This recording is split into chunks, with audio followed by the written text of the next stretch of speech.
Salam saudara, kembali lagi kita di program Gemar Gerakan Membaca Alkitab Rutin. Hari ini saudara, kita mau belajar bersama-sama di Matius 5. Kita buka Matius 5 saudara, ayat 13 sampai dengan 16. Saya bacakan. Garam dunia dan terang dunia. Kamu adalah garam dunia. Jika garam itu menjadi tawar, dengan apakah ia diasinkan? Tidak ada lagi gunanya selain dibuang dan diinjak orang. Kamu adalah terang dunia. Kota yang terletak di atas gunung tidak mungkin tersembunyi. Lagi pula orang tidak menyalakan pelita lalu meletakkannya di bawah gantang, melainkan di atas kaki diam, sehingga menerangi semua orang di dalam rumah itu. Demikianlah hendaknya terangmu bercahaya di depan orang, supaya mereka melihat perbuatanmu yang baik dan memuliakan Bapamu yang di surga. Amin saudara. Hari ini kita belajar firman Tuhan, apa yang Tuhan mau dalam kehidupan kita, yaitu menjadi garam dunia dan terang dunia saudara. Jadi saudara, Tuhan menjadikan kita untuk di dunia ini. Tuhan menciptakan kita, anak-anaknya di dunia ini mempunyai maksud dan tujuan saudara, yaitu untuk memuliakan nama Tuhan. Dalam kita memuliakan nama Tuhan, Tuhan menginginkan kita untuk menjadi garam dan terang dunia. Jadi garam dan terang dunia yang seperti apa saudara? Kita mau membahasnya satu persatu. Yang pertama menjadi garam saudara. Jadi kalau kita tahu bahwa garam adalah salah satu jenis bumbu atau bahan di dapur yang sangat penting saudara. Jadi setiap dapur, mulai dari dapur rumah tangga sampai dapur dari restoran yang ternama, pasti ada yang namanya garam saudara. Jadi garam adalah satu bahan yang sangat penting dalam sebuah masakan saudara. Jadi seenak apapun masakan, bukan seenak apapun, sehebat apapun seorang koki atau tukang masak, jika dia masak tanpa menggunakan garam itu rasanya tidak enak saudara, atau tidak lesat, karena rasanya pasti hambar. Sebagus apapun bahan masakan, seumpama itu daging yang kualitas tinggi atau ayam atau sayur mayur kualitas tinggi yang berharga mahal, tetapi jika dijadikan sebuah masakan tanpa dengan garam, maka rasanya juga tidak enak saudara, karena garam ini menjadikan masakan menjadi berasa saudara. Jadi rasanya suatu masakan jadi muncul oleh karena garam ini saudara. Nah, jika kita terapkan dalam kehidupan anak-anak Tuhan, mengapa Tuhan ingin kita menjadi garam dunia, yaitu karena anak-anak manusia atau anak-anak Tuhan hendaklah menjadi pembeda. Jadi hendaklah menjadikan rasa untuk dunia ini, menjadikan dunia ini menjadi lebih baik. Seperti masakan, setelah dicampur semua, itu sayuran, daging, ayam, saat belum dikasih garam rasanya hambar, tapi setelah dikasih garam rasanya menjadi lebih baik atau lebih lesat saudara. Jadi seperti itu jugalah kita anak-anak Tuhan seharusnya saudara. Jadi saat kita berada di dalam lingkungan sekitar kita atau di mana kita tinggal, maka harusnya kita menjadi orang yang membuat lingkungan kita itu menjadi lebih baik saudara. Jadi saat kita anak-anak Tuhan berada di suatu lingkungan atau suatu komunitas atau satu kelompok, maka kelompok itu akan menjadi lebih baik. Kelompok itu akan menjadi, atau komunitas atau lingkungan itu akan menjadi lebih baik atau lebih bagus lagi, karena ada anak-anak Tuhan di situ saudara. Jadi anak-anak Tuhan menjadikan dunia ini menjadi lebih baik. Karena itulah nama Tuhan bisa dipermuliakan, saudara. Itu garam, saudara. Dan kita juga, kalau kita baca di ayat 13, kamu adalah garam dunia.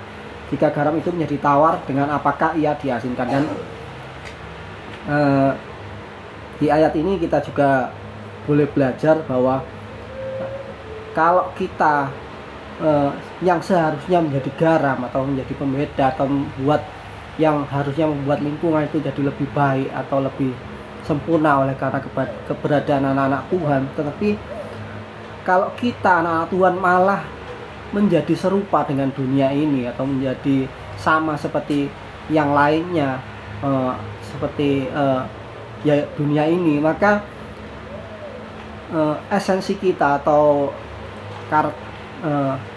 kehendak Tuhan kepada kita yang seharusnya jadi garam, maka kita sebagai anak Tuhan jadi tidak berguna, saudara. Karena harusnya kita ini yang menjadikan lingkungan atau dunia ini lebih baik sebagai anak-anak Tuhan, saudara. Jadi yaitu tadi, jika garam itu menjadi tawar, dengan apakah ia akan diasinkan? Tidak ada lagi gunanya selain dibuang dan diinjak. Makanya supaya kita menjadi anak Tuhan yang selalu mempermuliakan nama Tuhan, maka baiklah kita lebih lagi menjadi anak-anak Tuhan yang lebih rohani, berbeda dengan orang-orang dunia ini yang penuh dengan kedagingan. Kita menginjak di terang, bagaimana anak-anak Tuhan menjadi terang dunia ini. Kamu adalah terang dunia, kota yang terletak di atas gunung tidak mungkin tersembunyi. Lagi pula orang tidak menyalakan pelita lalu meletakkan di bawah gantang, melainkan di atas kaki dian, sehingga menerangi semua orang dalam rumah itu. Jadi saudara, kalau kita membangun sebuah rumah atau kita membangun sebuah ruangan atau kamar, kita kan tidak mungkin kalau membuat fitting lampu itu di bawah tempat tidur, kan tidak mungkin, atau di lantai bawah, kan tidak mungkin. Tapi pasti kalau kita membangun sebuah rumah atau kita membuat ruangan, saudara, pasti lampunya kita taruh atas atau di langit-langit atas, saudara, sehingga lampu itu bersinar dengan maksimal, saudara. Karena saat lampu itu ditaruh di atas, maka kita dapat melihat semua dengan jelas. Jadi lampu itu berfungsi dengan maksimal, saudara. Begitu juga dengan kita anak-anak Tuhan. Tuhan menghendaki kita untuk kita menjadi terang, saudara. Terang yang seperti apa? Jadi saat kita dalam suatu ruangan atau satu rumah, saat lampu itu kita padamkan, saudara, saat saklar itu kita matikan, maka kita tidak bisa lihat sama sekali, apalagi waktu malam, saudara. Kita tidak tahu di mana jalan keluar atau pintu keluar. Kita tidak tahu apa yang di hadapan kita, apakah itu ada meja atau ada kursi. Maka pasti kita akan terantuk-antuk atau terbentur dengan banyak hal. Kita akan jatuh karena kita tersandung dengan hal-hal yang kita tidak ketahui di depan kita, dan kita tidak dapat keluar karena kita tidak mengetahui di mana letak pintu itu berada, karena situasinya gelap, saudara. Sama seperti kita anak-anak Tuhan yang seharusnya kita adalah menjadi terang, saudara. Seharusnya anak-anak Tuhan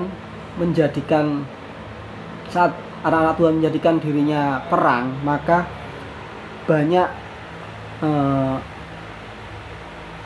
manusia atau banyak orang-orang yang akan terselamatkan, karena melalui kita maka jalan kebenaran atau jalan keselamatan itu pasti akan nampak oleh karena kehidupan kita, oleh karena apa yang kita sampaikan. Maka banyak manusia atau banyak sesama kita akan terselamatkan, terlebih lagi orang-orang yang belum mengenal Tuhan Yesus, saudara. Jadi itulah fungsi kita sebagai terang dunia, saudara. 16, demikianlah hendaknya terangmu bercahaya di depan orang, supaya mereka melihat perbuatanmu yang baik dan memuliakan Bapamu yang di surga. Jadi untuk menjadi terang itu bukan hanya cuma pandai berkhotbah atau pandai bercakap atau pandai berbicara tentang kebenaran, berbicara tentang firman Tuhan. Tapi yang terlebih penting adalah bagaimana kita menjadi terang atau bercahaya melalui perbuatan dan kelakuan kita, saudara, dengan karakter kita, saudara. Jadi di sini dikatakan supaya mereka melihat perbuatanmu yang baik dan memuliakan Bapamu yang di surga. Seringkali kita pintar akan firman Tuhan atau mengetahui tentang firman Tuhan, saudara, tapi seringkali kita susah dalam melakukan firman Tuhan, sehingga perbuatan atau tingkah laku kita bahkan menjadi batu sandungan bagi orang lain, saudara. Sedangkan seharusnya kita sebagai anak-anak Tuhan bukan hanya berbicara tentang kebenaran, tapi perbuatan atau tingkah laku kita harusnya juga memuliakan nama Tuhan. Perbuatan dan tingkah laku kita harusnya mencerminkan bahwa kita ini anak-anak Tuhan, saudara. Sehingga setiap apa yang kita lakukan, setiap perbuatan kita bukan menjadi batu sandungan, tetapi menjadi terang, sehingga banyak orang boleh mencontoh apa yang kita lakukan, apa yang kita perbuat, sehingga nama Tuhan boleh dipermuliakan dalam kehidupan kita. Amin, saudara. Demikian firman Tuhan, bahwa baiklah kita menjadi seperti apa yang Tuhan kehendaki dalam kehidupan kita, yaitu kita menjadi garam dan terang dunia. Mari kita berdoa. Tuhan Yesus Kristus, Allah kami yang kudus, Tuhan terima kasih atas firman-Mu, atas berkat-Mu. Kau ajari kami, Kau tegur kami, Kau ingatkan kami untuk kami menjadi garam dan terang dunia seperti kehendak-Mu dalam kehidupan kami, anak-anak-Mu, supaya kami dapat menjadi pembeda, supaya kami dapat menjadi dunia ini lebih baik, sehingga kami dapat menuntun atau kami dapat memuliakan nama-Mu, menjadikan banyak orang diselamatkan oleh karena nama-Mu, Tuhan. Terima kasih Tuhan, kami serahkan semuanya dalam tangan-Mu. Kami perlu selalu akan tuntunan-Mu Roh Kudus dalam kehidupan kami. Haleluya, dalam nama Tuhan Yesus Kristus. Haleluya, amin.